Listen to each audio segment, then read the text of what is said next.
What's up, guys? It's EDA here, and we're going to be doing a combined 11 between the three title challenges at the moment: Arsenal, Liverpool, and Man City. And I'm excited to bring this to you guys. Three really good teams. We're going to be doing an extended breakdown on each of the three teams over the next couple of days, in depth into Arsenal, Man City, and Liverpool. Hopefully, you'll look forward to it. But this video here will focus on the combined 11 between the teams, and this will be based on this season. So there's going to be some notable people who will be missed out, and hopefully you guys understand why I've made my decision. But I'm hoping to hear your opinions and thoughts as well. So we'll be based primarily on this season. There will be some outliers there as we go through the team. So let's start off in goal. The key candidates that we have: Alisson, Ederson, and David Raya. Obviously, previously we would have had Aaron Ramsdale. He's been usurped as Arsenal's number one. And going through each of the three goalkeepers and their performance this season, Alisson has had some errors this season, I guess more notable than in other seasons. However, he is one of the best, if not the best goalkeeper in the world. His consistency is there. He's had some erratic moments, as we've mentioned. The game against Arsenal was one which really kind of shone through, and it was the big one before his injury. David Raya, who's coming to Arsenal as well, has had primarily a good time of it. Originally started the season a bit lukewarm. The fans struggled to adjust to him. The team maybe struggled to adjust to a more expansive game at the back than they were used to with Ramsdale.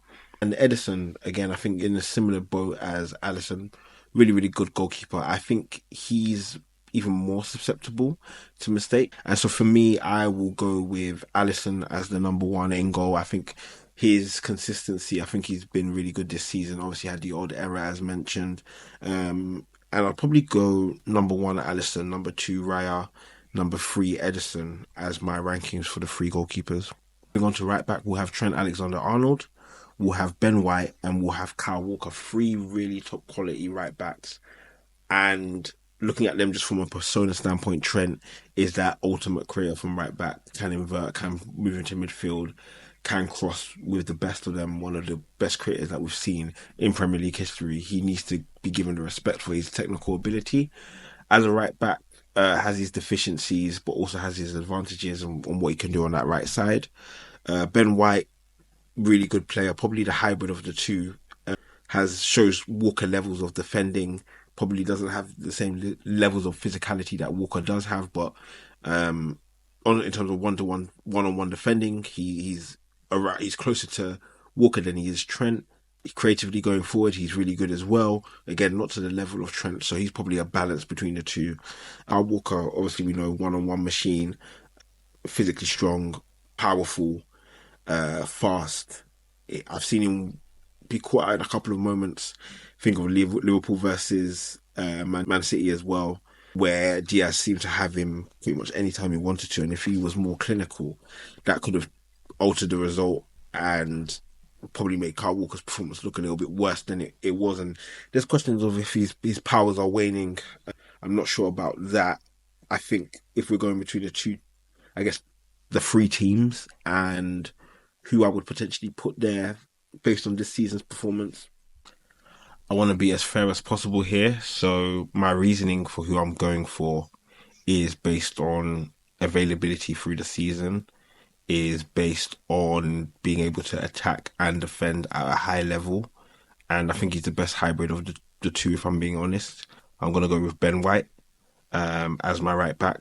And it's hard to leave Trent or Walker out, but this is again based on this season. I think Trent has been really good when he's played. I think Ben White being more available, giving the same kind of direct output in terms of goals and assists as Trent is very impressive in the games that they've played. So yeah, we're going with Ben White at right back.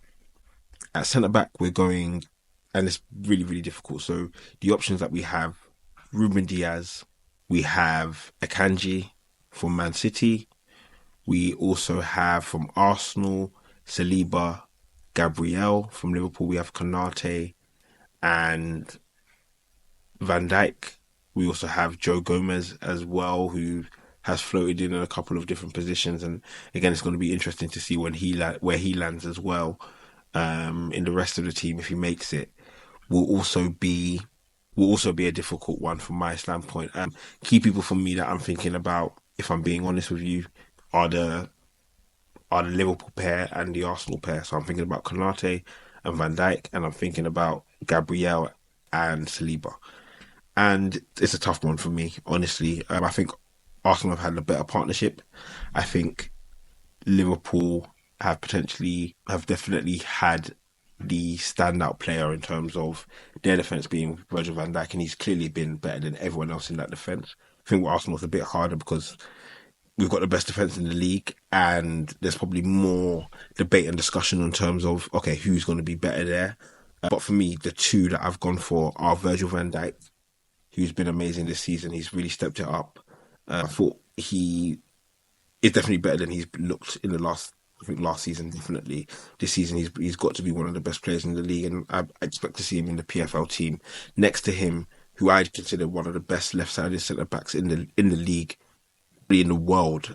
He's demonstrated it this season, and I think he deserves a lot of accolades. And I expect to see him in the Premier League PFL Team of the Year, and that is Gabriel Magalhaes. Gabriel Magalhaes has been amazing for Arsenal.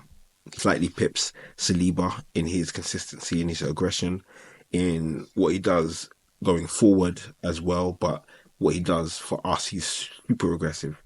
He doesn't even allow people to get near the goal, let alone close to it. And Saliba got his props last year, but for me, this is the time that Gabriel needs to get his props. He's been amazing.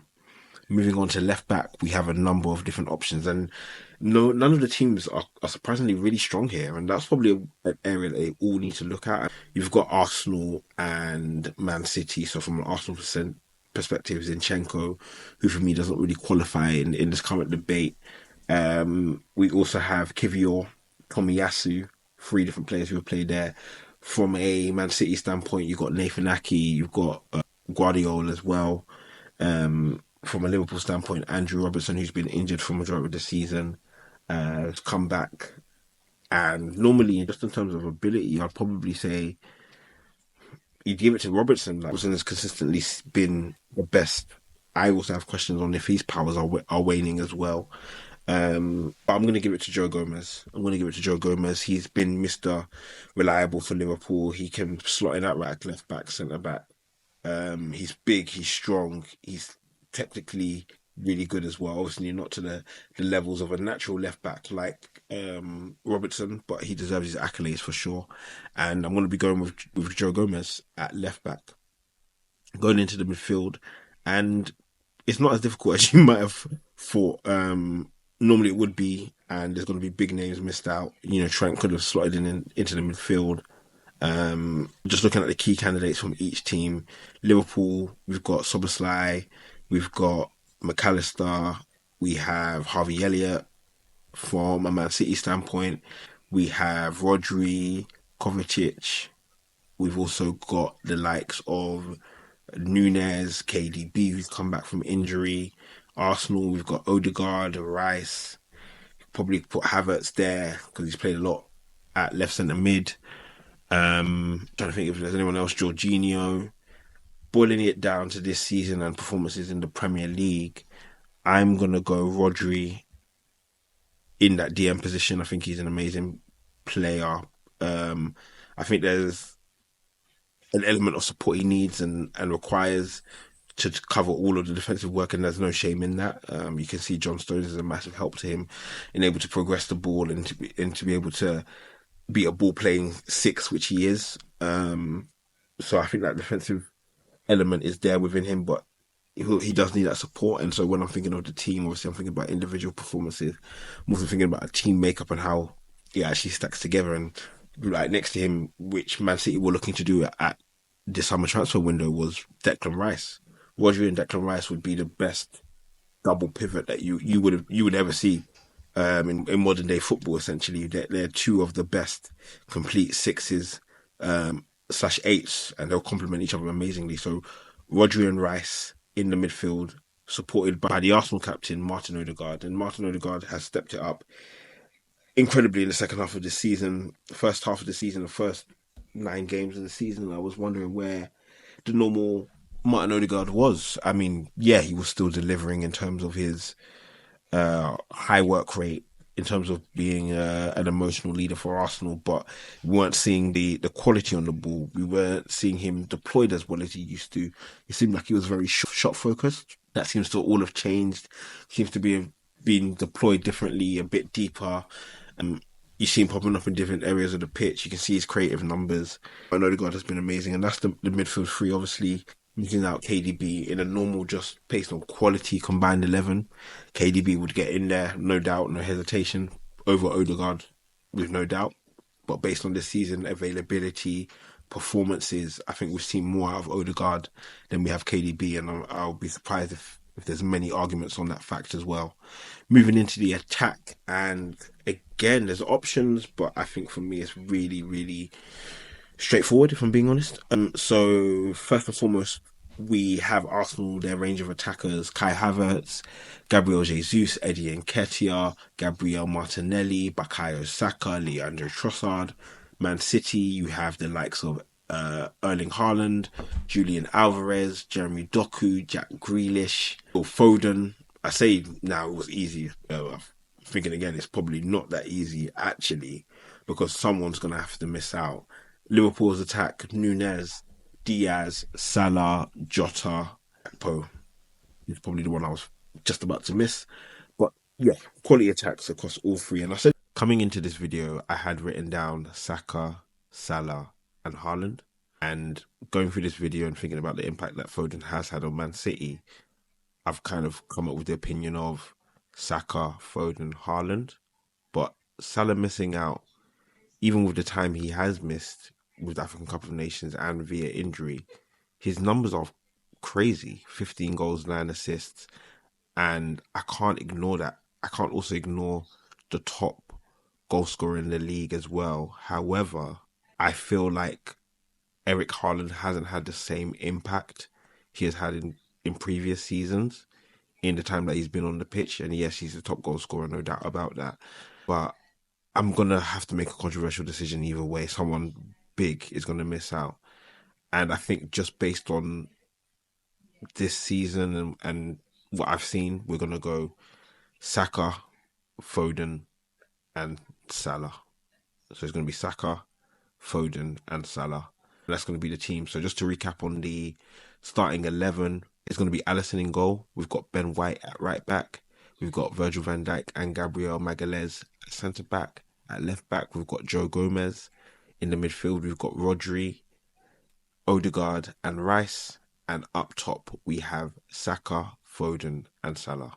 Like I said, guys, leave your predictions in the comments and make sure to like and subscribe for more content.